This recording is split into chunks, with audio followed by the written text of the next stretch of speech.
ve en esas mesele elbette milli haklarımızın yerine getirilmesi, Ukrayna tarafından tanılıp yerine getirilmesiydi ve ondan da gayrı milli temsil etken organımızın yani Milli Meclis'in fakt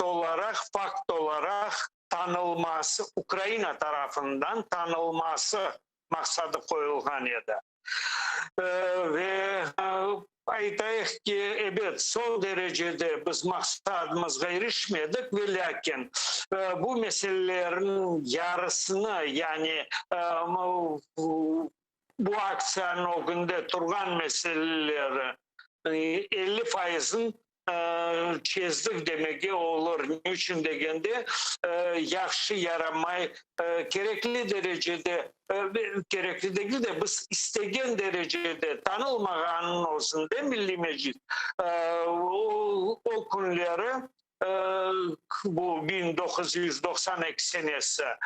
Ukrayna rehberleri mecburi alında Milli Meclis reisinin Mustafa Cemilov ve birkaç Milli Meclis azalarının görüşmeye mecburi alında